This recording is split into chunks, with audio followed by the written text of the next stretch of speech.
आप सभी को मेरा प्यार भरा नमस्कार। एक बार फिर से स्वागत है आप सभी का मेरी नई वीडियो में। मैं इस वीडियो की शुरुआत करूं उससे पहले मैं अनिल भट्ट जी की कुछ पंक्तियां गाना चाहती हूं। मैं पहाड़ी हूं, मैंने देखे हैं उगते सूरज की किरणों में चमकीले सुनहरे पर्वत। मैंने सुनी है राजूला मालूशाही की कहानी। मैंने हवा की ताजगी महसूस की है, मेरे अंदर उदारता है। पर मैं मुखौटे लगा के मिलने वालों को पहचानता हूँ। हाँ, मैं देवतों को मानता हूँ। पहाड़ी हूँ, दुनिया को तुमसे बेहतर जानता हूँ। हम सभी लोग सौभाग्यशाली हैं कि हम देवभूमि उत्तराखंड में जन्मे हैं। तो आइए वीडियो की शुरुआत करते हैं, देखते हैं कत्यूर घाटी को। आप सभी को नमस्कार। अभी हम हैं कत्यूर घाटी में और ये है हमारी प्यारी पल्लू दीदी और ये है हमारा शिवा, ये उनकी अम्मा और ये अम्मा की पाली हुई बिल्ली। और इसका नाम क्या है? क्या इसका नाम है? कऊ। लेकिन ये तो गोरी है। इस सुंदर स्थान का नाम कत्यूर यहाँ निवास करने वाले कत्यूरी राजाओं के कारण पड़ा। उन्होंने इसे अपनी राजधानी बनाया। यहाँ राजधानी बनाने से पूर्व वह चमोली के जोशीमठ में कार्तिकेयपुर नामक स्थान पर रहते थे। उन्होंने यहाँ राजधानी इसीलिए स्थानांतरित की क्योंकि यह क्षेत्र सुरक्षा की दृष्टि से भी अच्छा था और यह कृषि के लिए बहुत अधिक उपजाऊ था। चूँकि आजकल श्राद्ध पक्ष चल रहे हैं तो आज था दादाजी का श्राद्ध, तो कऊ ने पेट भरकर खीर खाई है और अभी वो खेल रहा है। आजकल चारों तरफ हरियाली ही हरियाली है और कुछ ऐसी ही हरियाली अभी शिवा के मन में उत्पन्न हो रही है। वह अपनी दादी और बुआ के साथ अभी खेल रहा है। शिवा की तरह मैं भी सौभाग्यशाली हूँ कि मुझे भी अपने दादा दादी का बहुत प्यार और आशीर्वाद मिला। आज मैं जो भी हूँ, जहाँ भी हूँ, उन सब में दादा दादी का बहुत योगदान है, उन्हीं का सब आशीर्वाद है। इसी प्यार को लेकर कुमाऊनी में एक किस्सा भी है कि मूल से ज़्यादा सूद प्यारा होता है, यानी कि ब्याज प्यारा होता है। तो ऐसे ही दादा दादी को नाती पोते प्यारे होते हैं। देवभूमि उत्तराखंड में जितने भी नाम हैं, जितने भी नगर हैं, वो सब पौराणिक मान्यताओं या किंवदंतियों से जुड़े हुए हैं। गरुड़ नाम इसलिए पड़ा चूँकि यहाँ प्राचीन काल में गरुड़ देवता का मंदिर था।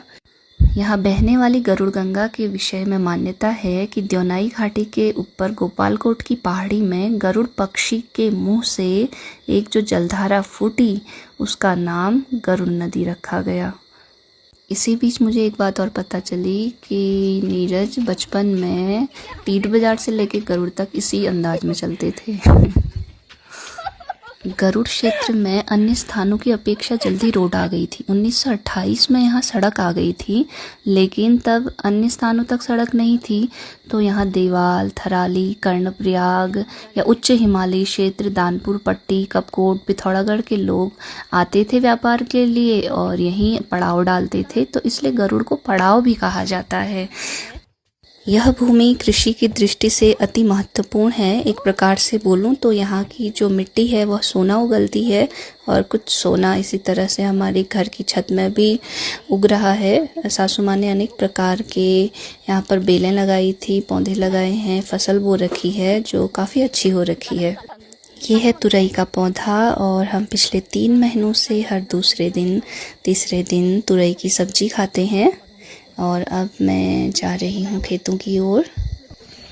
गरुड़ में धान की फसल काफ़ी अच्छी होती है। तो यहाँ का धान गढ़वाल के क्षेत्र में और तिब्बत तक जाता था और तिब्बत से बदले में नमक आता था और गढ़वाल के क्षेत्रों से आलू आता था। तो देखो यहाँ भी इतनी सारी सब्जियाँ हमें घर पर ही खाने को मिलती हैं। तो ये मेहनत है सासू माँ की। ससुर जी भी करते हैं थोड़ी मदद। अच्छा, हमारा मौन रहता है तो सासू माँ की मेहनत काफी रंग लाती है। ढेर सारी सब्जियां खाने को मिलती है हर हफ्ते। तो बहुत बहुत धन्यवाद आपका हमें सब्जी खिलाने के लिए। जब आप ये वीडियो देखेंगे तो आपको बहुत खुशी होगी। तो ये है हमारी सासू माँ के द्वारा रोपी गई धान। उन्होंने यहाँ पे की थी रोपाई और हर सास का सपना होता है कि उसकी बहू आके खेती करे, घर संभाले। एक बहुत सुंदर गीत आपने भी सुना होगा जो किसी नई नई ब्याहता लड़की के द्वारा गाया गया था, क्योंकि वो उसे मायके की बहुत याद आती थी और ससुराल में बहुत काम था। यहाँ आने का तो अच्छा है, इतना काम मैं नहीं करती हूँ। जो पुराने जमाने की महिलाएं थी वह उनके ससुराल में बहुत काम होता था, वो काम को देखकर डरती थी। तो तभी किसी ने बोला था कि झनदिया बजू छान बिलोरी लागल बिलोरी को घाम हाथे की कुटली हाथे में रोली हाथे की कुटली हाथे में रोली लागलो बिलोरी को घाम। तो फिलहाल कत्यूर में धूप तो नहीं लगती क्योंकि कत्यूर का मौसम भी काफ़ी सुहावना है और यहाँ साथ में खेती करने का भी अपना ही अलग एक आनंद है क्योंकि सभी लोग मिलजुल कर काम करते हैं और जैसे ही ये फसल हो जाएगी तो सभी लोग मिलकर पल्ट जिसको बोलते हैं वो लगाएंगे और इस फसल को काटेंगे और खुशी खुशी सभी लोग आनंद मनाएंगे। और ये है हमारी प्यारी आंटी जी जो मम्मी के काम में मदद करती हैं, हाथ बटाती हैं और खेती बाड़ी को बराबर देखती हैं।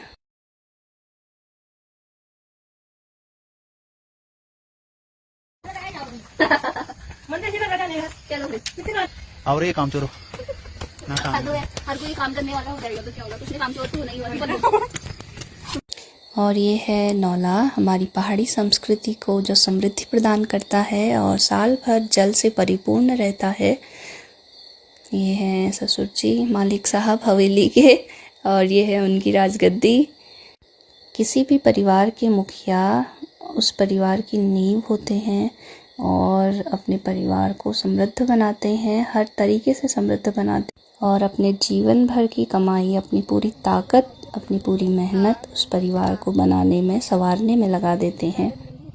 तो मम्मी की तरफ से आमंत्रित हैं आप सभी लोग अगले साल मक्के खाने के लिए कत्यूर घाटी में। आपको यहाँ पे बहुत ही मीठे भुट्टे मिलेंगे और यहाँ पर ये लाई की सब्जी और मूली की सब्जी। सुमित्रा नंदन पंत जी की एक प्रसिद्ध कविता है, यह धरती कितना देती है। वाकई में यह धरती हमें अमूल्य चीजें देती है और हमें इसका उपकार कभी नहीं भूलना चाहिए। ये वाला किसी और का, नीचे वाला। और भट्ट मुझे लग रहा है 2 कट्टे हो जाएंगे फिर। तो अब समय है माँ और बेटे की प्यारी नोकझोंक का। इनका काम हम कुछ नहीं है फोन में चिपकने के अलावा। हाँ। और मम्मी का कहना तो बिल्कुल ही मम्मी को तो परेशान करके रखा है। अच्छा, तो क्या कहना चाहेंगी आप? बहू तो काम की है नहीं, बेटा भी काम का नहीं है। वो बाकी है दिल्ली को काम के टाइम पे। ऐसे बोलता है मैं अभी आ गया हूँ और आता है सुबह बोलता है 9 बजे, दिन में आता है 12 बजे। तो फिर क्या होगा? लड़का तो हाथ से निकल गया। वही तो बहू काम की थी नहीं, थोड़ा सा लड़कों पे भरोसा था, लड़के भी ऐसे निकल रहे हैं, क्या फायदा। हमारा पोता है काम का। चलो अभी से उम्मीद कर सकते हो आप, क्या पता है काम करने की। उम्मीद कर सकते हैं और किसी बस, और किसी पे मत करो, किसी पर नहीं।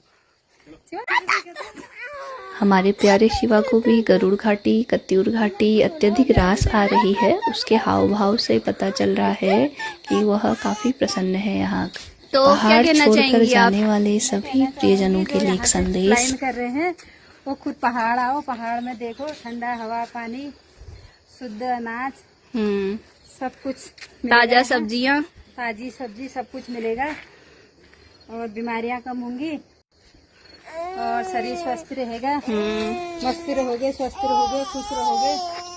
सही बात, बिल्कुल सही बात। तो ये मैसेज आप अगर सबको हो देना सके चाहेंगे तो कि अपने पहाड़ घर, कभी अपने छोड़ के पहाड़ मत को जाइए। मत छोड़िए, यहाँ की मिट्टी की खुशबू का आनंद लेते रहिए। तो आज भी गरुड़ घाटी अपने गौरवशाली इतिहास के लिए जानी जाती है। आप सभी प्रियजनों का हृदय से धन्यवाद। मिलेंगे जल्द ही, तब तक के लिए नमस्कार। जय देवभूमि, जय